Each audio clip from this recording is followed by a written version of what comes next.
नमस्ते सबैजनालाई। आज म आफ्नै जन्मभूमि जन्मघर कीर्तिपुर जाँदैछु। आफ्टर लङ टाइम पछि लगभग त्यस्तै वैशाख महिनादेखि मैले गएको थिएन है। यो कीर्तिपुर बेसीदेखि माथिको एरिया हो, त्यहाँबाट लिएको दृश्य। यो चौतारालाई चाहिँ जुङ्गेबुढो चौतारा भनिन्छ।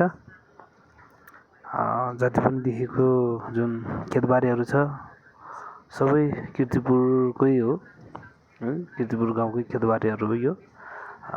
यो जुङ्गेबुढो चौताराबाट चाहिँ माथि गाउँतिर लाग्दैछु। यो चाहिँ काफलबोट चौताराभन्दा मुनिको सिडी हो। यो जस जानलाई सजिलो छ, एकदम ठिक्कको छ, सिडीहरू राम्रो छ। अनि यो काफलबोटदेखि माथिको सिडी। अनि यो चाहिँ रोबगिरा हो। रोबगिरामा चाहिँ म थोरै थाक्दाखेरि यसो पसिना हुँदाखेरि हल्का यसो पखालेको। यो पानी मिठो छ, एकदम चिसो सफा आनन्दको छ। अनि यो एरियालाई रौबगिरा भन्छ, सानो भए पनि यसलाई रौबगिरा भनेर चिनाउँछ यसलाई। त्यही हो। अब तल कीर्तिपुर बेसीबाट माथि गाउँसम्म आउनलाई सक्ने मान्छेले चाहिँ त्यस्तै 15-20 मिनटमा मजाले आउन सकिन्छ भने त्यही हो। नसक्ने मान्छेहरूलाई आधी घन्टा 1 घन्टा मजाले आरामले बसी आउन सकिन्छ। यसमा 4वटा चौतारा छ गाउँसम्म पुग्नलाई। चारवटै चौतारामा मजाले बसी आउन सकिन्छ। तपाईँ हामी जो कोही है। अनि यो पिपल चौतारा हो, पिपलकोट चौतारा गाउँभन्दा मुनिपट्टिको हो। यो चौतारा एकदम शीतल दिन्छ। बरैभरको के अरे पिपलको हो, बर पिपल छैन यसमा। चैत वैशाखमा पनि मजाले आनन्दले शीतल ताप्न सकिन्छ यो चौतारामा है त। यो चौतारादेखि देखेको जति पनि दृश्यहरू छ, यहाँदेखि माथि देखेको दृश्यहरू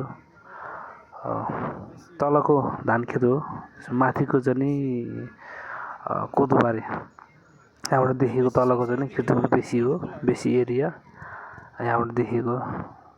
अनि म चाहिँ अहिले पिपलपुर चौतारामा आइपुगिसकेँ। पिपलपुर चौतारा कटेर नि माथि अब गाउँतिर लाग्दैछु। अहिले देखेको मिन्चरको घरको कुकुर कहिले कसो टोक्छ है यो कुकुरले फेरि। हेरेको अरे मलाई हेर्दैछ। सो रमाइलो छ गाउँ। यो क्रममै न्युरु भन्छ है, क्रममै न्युरु। पहिला सानोमा हामी मजाले खेलिन्थ्यो, रमाइलो गरिन्थ्यो। अहिले सानो छ, पहिला जस्तो छैन, अलि ठुलो छैन। तपाईँहरू आउन सक्नुहुन्छ हाम्रो गाउँमा। एकदम राम्रो छ हाम्रो क्याल्दो घले जातिहरूको बस्ती रहेको यो गाउँ। तपाईँहरू आउन सक्नुहुन्छ। सो म अहिले मेघराज भाइको घरमा आइपुगेको छु।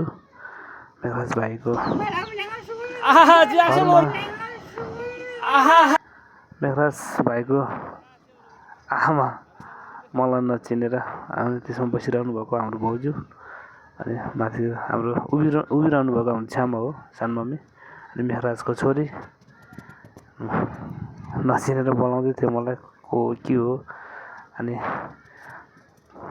मलाई चिया खाऊ भन्दै थियो। अनि मैले चाहिँ होइन, चियाको सट्टा म छ्याङ खान्छु भने थाकिराखेको थियो, पानीतिर लागिरहेको थियो। अनि छ्याङ बनाइदिनु भएको थियो, छ्याङ खाएँ। जोस् आनन्दले। गाउँघरतिर यस्तै हो पाउने। हाम्रो मधुवाली जातहरूको सगुन यही नै हो। अनि यो केसाको है, केसा जाने झुलुङ्गे पुल। अनि चौतारामा बस्दै आनन्दले शीतल थाप्दै है। अनि यो चौताराबाट देखिएको तलपट्टिको दृश्य यो चाहिँ यहाँ गाउँमा रहेको यो परेवा गुँड विकास भाइहरूको हो परेवा गुँड सूर्यमुखी फुल अनि यो मेरो गाउँ यो चाहिँ दसैँमा काट्ने यो भेडा है त दसैँको लागि अनि त्यसपछि छ्याङ यो चाहिँ टुकी बत्ती हो पहिला पहिला बाल्ने गरेको टुकी बत्ती आजभोलि चाहिँ छैन प्रायः जस्तो घरहरूतिर छैन अहिले चाहिँ लाइनको व्यवस्था छ हस् त बाई सबैजनाले हेरेर यो भिडियोलाई माया गरिदिनु होला धन्यवाद।